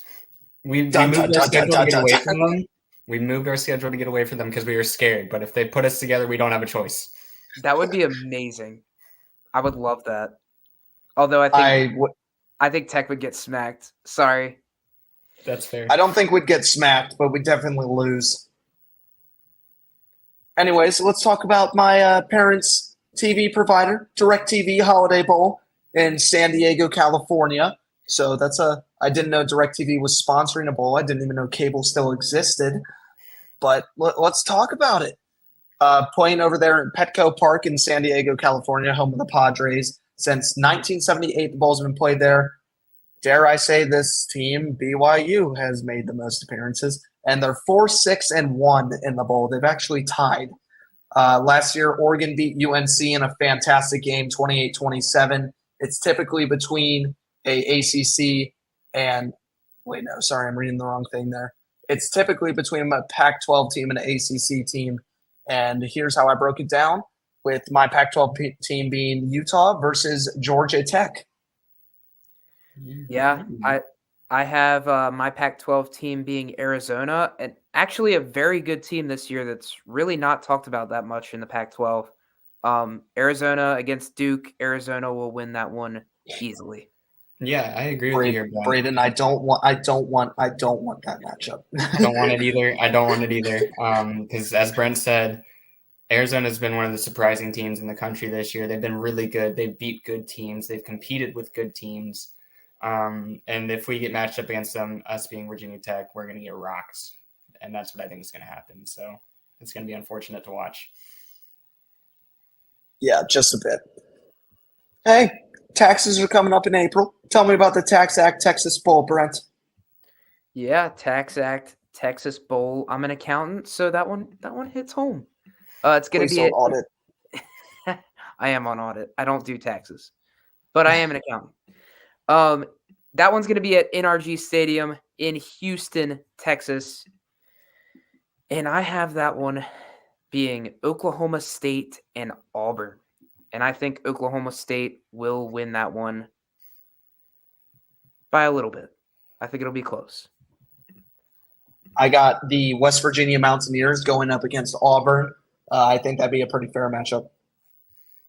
Yeah, and I got some Wildcats going up against each other here with Kansas State and Kentucky.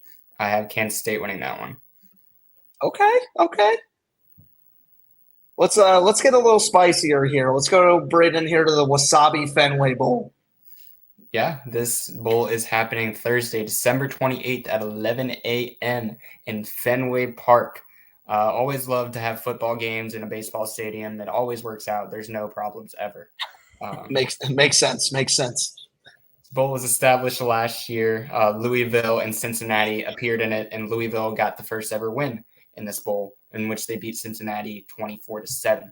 This year, I got a fun matchup in UTSA and Georgia Tech. Georgia Tech being pretty surprising this year, and I have them surprising yet again, beating the high-powered UTSA Roadrunners.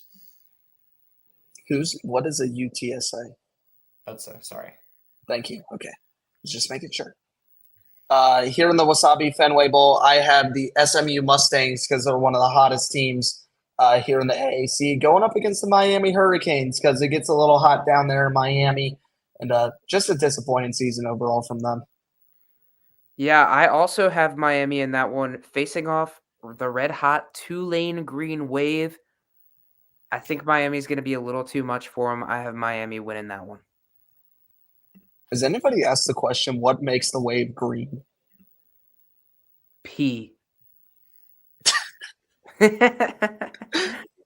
And with that, we're going to go to the Bad Boy Mowers Pinstripe Bowl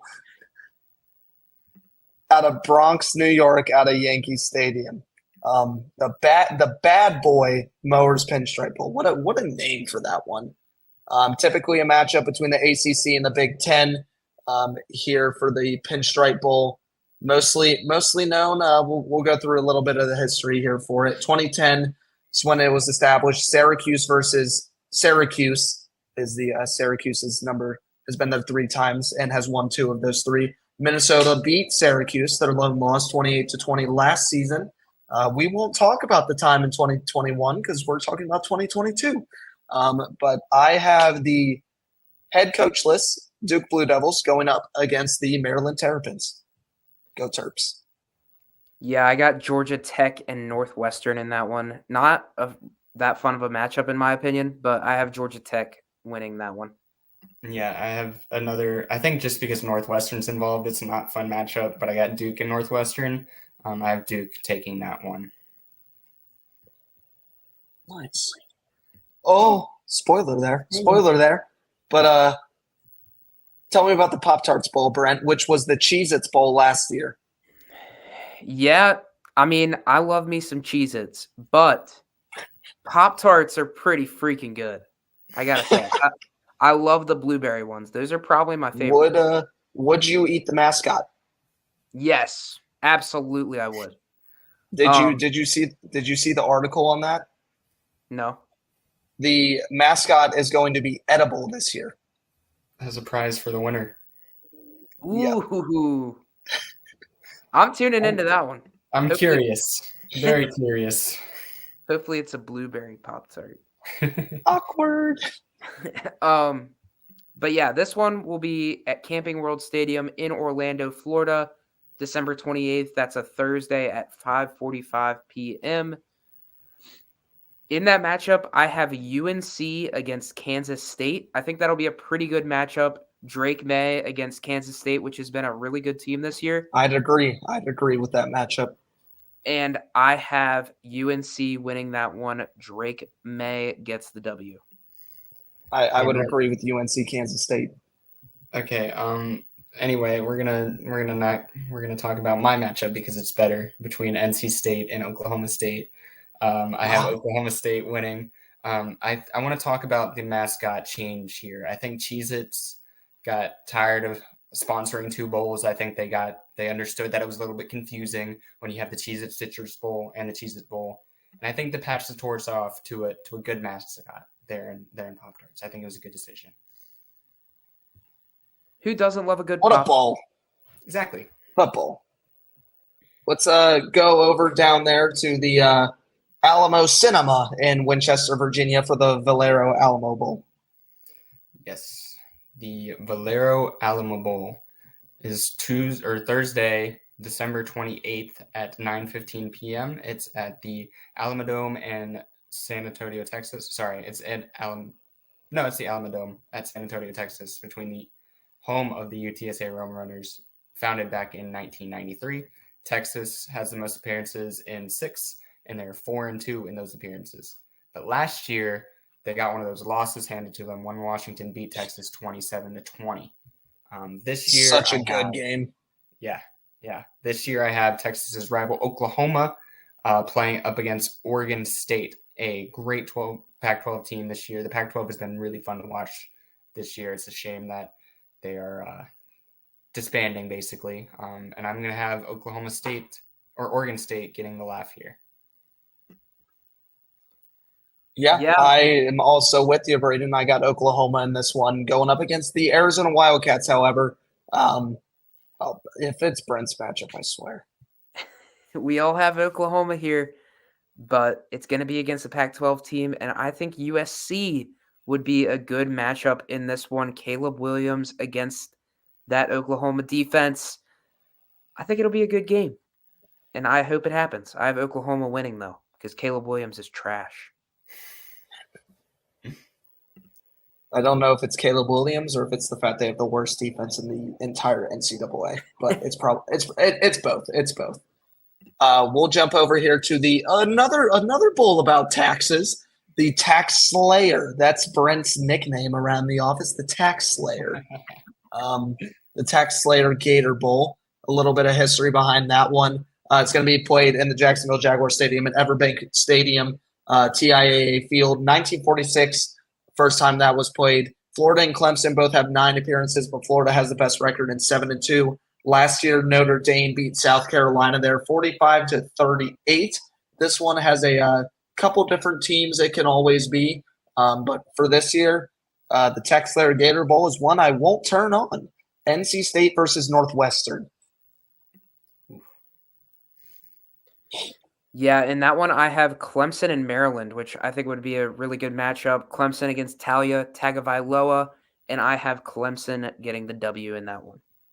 I have UNC taking on Tennessee. That's a fun matchup, in my opinion. Drake May.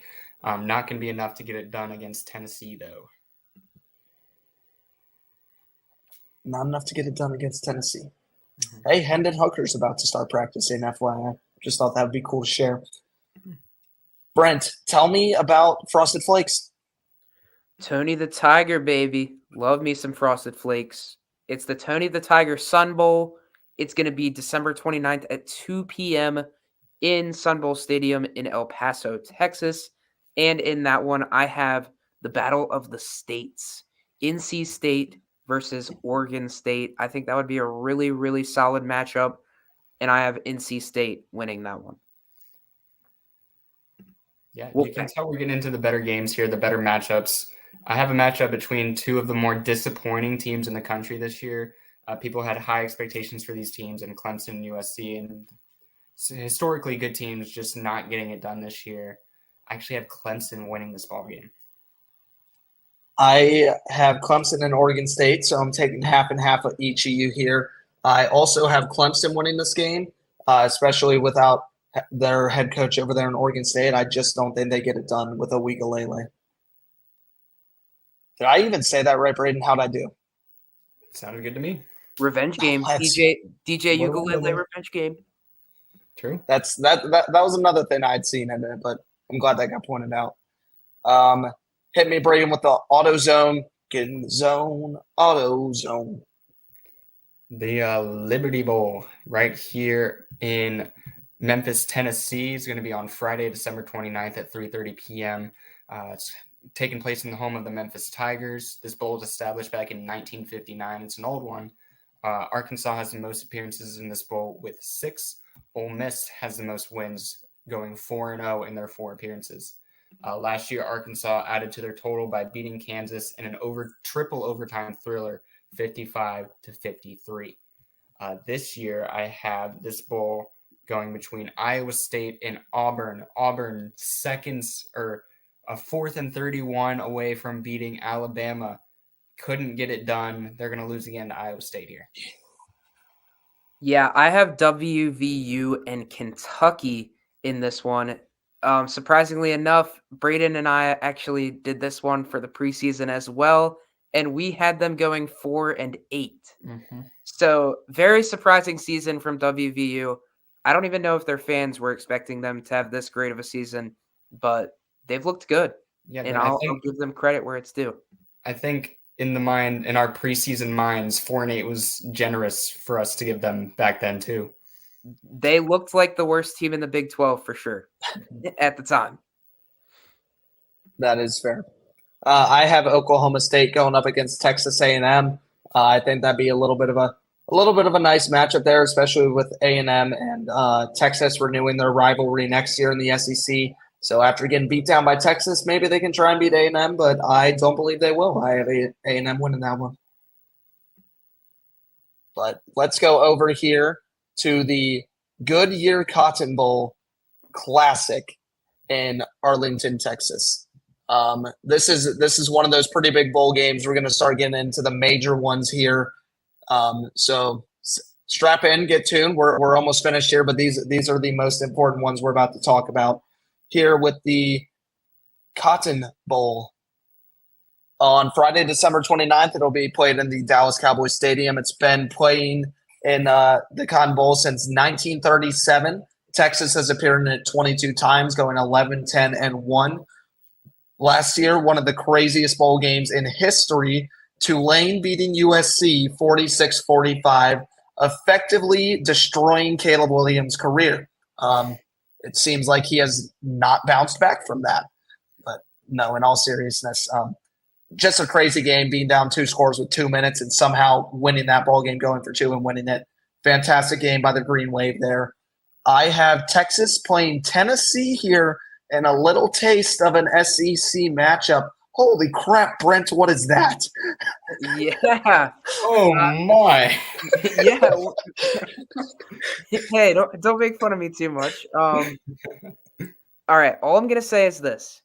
If Ohio State and Georgia don't make the playoffs, which I predicted in my predictions, I think this would be a nice consolation prize. Them getting to play each other in a huge bowl game. 2 teams that probably should have made the playoffs but won't, because I'm always right. And Georgia beats Ohio State in the Goodyear Cotton Bowl Classic. I'm glad I never saw that before the podcast because that raw reaction is golden. I was like, this Texas Tennessee matchup is going to be. What is that? Clip it. Yeah, after Washington loses to Oregon here, they're going to go up against Notre Dame. We got a collapsing conference going against a independent team, and I think Washington is going to be real pissed after losing to Oregon, and they're going to beat Notre Dame in a bit of a down year for Notre Dame, I would say. Yeah, I would agree. Let's head over from the Cotton Bowl Classic over to a great bowl in the Chick-fil-A Peach Bowl in Atlanta, Georgia. Brent, tell me about it. Yeah, Chick-fil-A Peach. I love Chick-fil-A, and I love their peach milkshakes, so I'm glad they do the Peach Bowl. Anyway, that one's going to be in Atlanta, Georgia, Mercedes-Benz Stadium on December 30th at 12 p.m. It's one of those Super 6 matchups. And I have Ole Miss against Penn State. I think that would be a really solid matchup. and I think Penn State would win that one. I have Ole Miss against Tulane. Tulane getting another huge bowl game there, being a group of 5, and getting a chance at Ole Miss would be huge for them. I don't think they're up to the task of this season. Ole Miss wins that bowl game, but Tulane getting another big bowl game, in my opinion, this year, and that'd be a fun one to watch. Yeah, I have Tulane as well. They're going to hop in. They're going to get their New Year's Six Bowl like they did last year, and they're going to play Texas this year. And I think Texas, the Big 12 champions, are going to beat Tulane. Tulane doesn't have enough magic for that, unfortunately, I don't think, but I would love to see it. Perfect. Braden, tell me about the TransPerfect Music City Bowl in Nashville. What a great city. Yeah, we love Nashville, Tennessee around here. That's going to be on Saturday, so December 30th at 2 p.m. I'll be in Virginia. Let's go. All right. Sounds good. Let's go. This bowl was founded in 1998. Kentucky has the most appearances with 6, but their record is not so great at 2-4. That includes a loss to Iowa last year, 21-0. This year, the TransPerfect Music City Bowl is going to feature Rutgers and Texas A&M. I have Texas A&M winning that one. And, yeah, that's all I got. Yeah, I also have Wisconsin with Brent here, and Brent looks like he has Texas A&M with you. So splitting us here once again is Brent. I have the Kentucky Wildcats. I think 2 down years for 2 teams that, well, Wisconsin, that's usually a powerhouse in football, but Kentucky has been on the rise recently. Definitely missing their starter quarterback, obviously, to the NFL draft. But Wisconsin, Kentucky could be fun, and I got Kentucky winning that one. Yeah, I got Wisconsin and Texas A&M, and I have Wisconsin in that one. Nice. Let's go over to another major bowl down there in Miami, Florida, the Capital One Orange Bowl, which I believe is played in Hard Rock Stadium of the Miami Dolphins, as well as sometimes Miami Hurricanes play there. So, not the Carolina Hurricanes. People get them confused sometimes. There is a college football team called the Miami Hurricanes, apparently. Just kidding. 1935 is when that game started. Oklahoma is the powerhouse of the Orange Bowl with 20 visits, going 12-8 in those. Last year, Tennessee, putting a whooping on Clemson, 31-14. This is a pretty big bowl game. Year after year after year is the Orange Bowl. I think after Florida State misses out of it this year, this would be a really interesting matchup in Florida State and Missouri. I think Brent would agree. I think that is a great matchup, but I also like my matchup a lot between Louisville and Penn State. I think that could also be a really, really good game. I have Penn State coming out on top of that one, but I love that matchup between Louisville and Penn State right there. Yeah, I just want to say that Missouri is probably the most surprising team in all of FBS this season for me. I was just totally shocked with how good they've been, and I think they should get rewarded for it, getting in one of those top 6 bowls and playing against Florida State. Without Jordan Travis, I think Missouri can win that game. I think it'll be. I also believe Missouri wins that football game. Tell me about the recently sponsored Barstool Sports Arizona Bowl, Brent. Yeah, Barstool Sports, gotta love it. They have some great podcasts on Barstool Sports. That one's going to be at Arizona Stadium in Tucson, Arizona. I think I butchered that for sure. Tucson. That one's going to be December 30th at 4:30 p.m. And that one, I have Ohio and Wyoming. So we're going to some of the bad teams again here in the Barstool Sports Bowl, but I have Wyoming getting the win in that one. Yeah, I got the same. Braden, we can probably speak over each other here. We got an interesting matchup. Yeah, go ahead. I got Toledo versus Boise State. I got the Mountain West winner versus why is it blanking me? The MAC winner and Toledo and Boise State. That's what I got here. Well, yeah, I think that's fair. I think Toledo is a rising name in the group of five, and Boise State is a big name in the group of five, and I think that's a good group of five matchup for Barstool Sports. I think that one's going to be a good one to watch, but I do have Toledo taking that one and remaining their high-powered season. I do as well. Going 13-1 would be insane for the Rockets. All right, Braden, tell me about that bowl in Tampa, Florida. The ReliaQuest Bowl is going to happen on New Year's Day at 12 p.m. in Raymond James Stadium. It's home of the USF Bulls and I guess the Buccaneers. This bowl was founded in 1986. Iowa and Michigan both have 6 appearances, but South Carolina has the most wins with a record of 4-1. Last year, Mississippi State beat Illinois 19-10.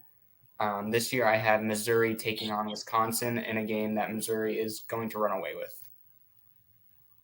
Yeah, I have the Iowa Hawkeyes going up against LSU. This would not be a great game. I think LSU would also pummel them, not in the style Michigan would, but I got LSU winning this one. Yeah, I think actually, Joe, when I was first doing this, I had Iowa against LSU in the same spot, and then I talked myself into just saying that would be a horrible bowl for LSU because I love Jaden Daniels, and I don't want to see him go up against that Iowa defense. I think it would be low scoring. So I have LSU against Notre Dame, which I think would be a really, really good matchup, and I have LSU winning that one. Yeah, that would definitely be an interesting one for sure. By the way, I'm talking myself up on Jaden Daniels, and I kind of want the Giants to draft him. That's my top QB right now on the want list. Marvin Harrison Jr. first. No. Offensive line. The solo Cheez-It Bowl here in the Cheez-It Citrus Bowl has a lot of history behind it, going back to 1947. Georgia, Michigan, Florida, Penn State, Auburn, LSU, each with 6 appearances. Georgia with the best being 4-1-1 in there. Last year, we knew it was going to happen before the game even happened. LSU played Purdue, and LSU beat them 63-7. Little did we know that would be the second biggest margin in college football history, with Georgia winning 65-7 in the national championship just a week later. There's a little fact for you. I think this would be a great game for James Franklin to maybe finally beat a good team. I have Penn State going up against Alabama. Yeah, I have Iowa and Tennessee in that one, and I think Tennessee will edge it out. Joe, you mentioned the LSU-Purdue matchup last year. I have LSU and Iowa as you did in the previous bowl. I think LSU could beat that record if they play Iowa with the high power of Jaden Daniels. Brent, it seems like we all had the same sort of thought between Iowa and LSU, but like you said, it's a bad matchup for LSU. I love that Notre Dame matchup with them. I think that would be a lot better of a game. Yeah. All right, guys, we got 4 more bowls here. Stick with us because they're debatably the 4 biggest ones. Talk to me about the Verbo Fiesta Bowl here in Glendale, Arizona, Brent. Yep, the Verbo Fiesta Bowl, it is going to be on New Year's Day at 1 p.m. Perfect. I'm going to be off work. Let's go. That will be at State Farm Stadium. And in that one, I have the winners of the ACC, Louisville, against the runner-ups in the Pac-12, Oregon. And I think Oregon will win that one pretty handedly. See, I completely agree with you, Brent. I have the ACC winners, Louisville, versus the Pac-12 runner-ups, Washington. So you really could not have segued better into that one. Well, I got a pair of runner-ups here in the SEC and the Big Ten, arguably the best runner-ups. If my scenario were to happen, Ohio State is going to beat Alabama in that bowl. Not as good as Ohio State and Georgia in the Cotton Bowl, but that would be hype. Mm-hmm. If Ohio State and Georgia play in the Cotton Bowl, I am personally handing the gift card to Brent. Can we agree on that, Braden? Yeah, absolutely. Okay, cool. just making sure. Let's keep keeping on here as we're gonna officially head into our college football playoff matchups. We touched on them a little bit, but we'll go ahead through them real fast. Braden, tell me about the Rose Bowl. The Rose Bowl, one of the most, if not the most historic bowl in college football history. The Rose Bowl is going to take place on Monday, January 1st at 5 p.m. This game is in Pasadena, California, home of the UCLA Bruins. This bowl was founded in 1902, over 120 years old at this point. USC has the most appearances at 34 of those things. They have 34 of them, and they're 25-9 in the bowl. Last year, Penn State beat Utah 35-21, and my matchup for it this year is going to be number 2 Michigan versus number 3 Oregon, and I have the hottest team in college football, Oregon, taking home the win. Yep, I alluded to my rankings earlier in the show. So I have Washington and Texas in this one because, again, I think Alabama will beat Georgia in that championship game. So Texas will move into that 3 spot, and I have Washington winning that one to make it to the championship game. Yeah, I agree with Braden here. I have the Michigan Wolverines going up against the Oregon Ducks, and we talk about how great of a team Ohio State is. I don't think Michigan has seen a offensive firepower like the Oregon Ducks with a team that can reciprocate the same opportunity on defense. I think the Oregon Ducks are overwhelming to them, especially after coming off a win against Washington. I have Oregon going to the College Football National Championship down there in Houston. But before we get there, we got to talk about the All-State Sugar Bowl here with the 1 and 4 seeds. We just talked about the 2 and 3 seeds, by the way. The 1 and 4 seeds will be playing down in New Orleans next season. A little bit of history right there on the All-State Sugar Bowl there for you real fast, and then we'll get to the championship. Is played in the Caesars Superdome with the New Orleans Saints. 1935, the first appearance of that. Alabama being in there 17 times, going 10-7 respectively, and they did play in it last year, beating Kansas State 45-20. And my game for this one to watch is going to be Georgia versus Ohio State. Somehow that rematch coming in the 1-4 seed, it'd be awesome to see. Yeah, I mean, you said it, Joe. Alabama's in the Sugar Bowl all the time, so it's going to happen again this year. Alabama against Michigan, and Michigan will get the W in that one. I'm going to have my 1 seed Georgia taking on the ACC champion in Florida State. And like I said earlier, it might be boring, but Georgia's going to run away with that game. All right, boys. Without that, I just say the podcast is over. No, I'm just kidding. We got the College Football Playoff National Championship presented by AT&T in NRG Stadium in Houston, Texas. If you tuned in last year, you saw an absolute beatdown. I don't believe it'll be the same this upcoming season. I have Oregon. I have the Georgia Bulldogs looking to go back to back to back. But I think Bo Nix is too much of a problem. And this season, the Oregon Ducks will be your national champion. That could be a hot take, especially because if they lose this weekend, everything I just said does not matter. Yeah, I think there's been a lot of adversity that Michigan has had to overcome this season with the whole Jim Harbaugh incident, but they want to put that in the rearview mirror. They've battled through it all year. They've beaten Ohio State. They've beaten Penn State when it mattered most.